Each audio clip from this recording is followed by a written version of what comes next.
अंगना में बैठेली सासु तो बहुआ रज करे हो। अंगना में बैठेली सासु तो बहुआ रज करे हो। ए सासु तोहरे बेटा बहुत छती सवा से जरिया नहीं आवेले हो। ए सासु तोहरे बेटा बहुत छती सवा से जरिया नहीं आवेले हो।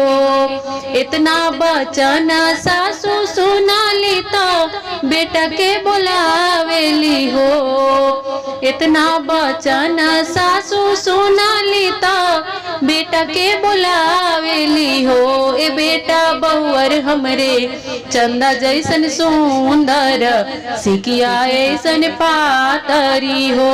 ए बेटा बहुअर हमरे चंदा जैसन सुंदर सिकिया ऐसन पातर हो। बेटा कवने बेड़ी निया में लागल से जरिया नहीं जालनु हो। बेटा कवने बेड़ी निया में लागल से जरिया नहीं जालनु हो।